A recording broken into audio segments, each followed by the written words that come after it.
Hello mga mare, eto nga pala yung aming hagdanang bakal. Bali pinapalagyan namin ng plywood na 3/4 yung tapakan para hindi masakit sa paa at maayos tignan.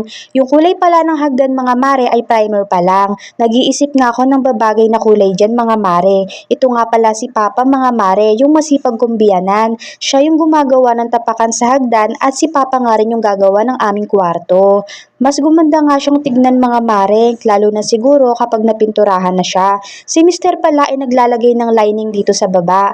Then after nyan, ay pinipinturahan niya yung loob ng CR. Bale yung kulay blue ay hindi na namin papatungan yan ng pintura dahil balak namin i-tiles na lang yung paligid at yung tiles sa baba ay papalitan na din.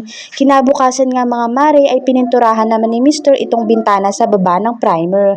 Yang kulay blue na pintura ay papalitan na rin yan mga mare. I-skim coat pa yan. Inuunti-unti lang matapos lahat sa loob para makalipat na kami.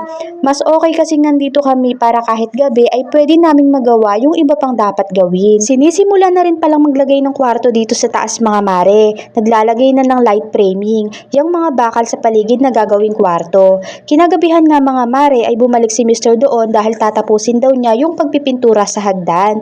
Alam niyo na siguro mga mare kung anong kulay ang nilagay namin. Gusto ko sana ay white at medyo may pagka light yellow. Kaso naisip ko may mga kidos kami. Alam niyo naman mga bata, punas dito, punas doon. Kaya sabi ni Mr. ay mas okay na yung choco brown. Yun lang muna ang ating mini vlog. Thank you for watching!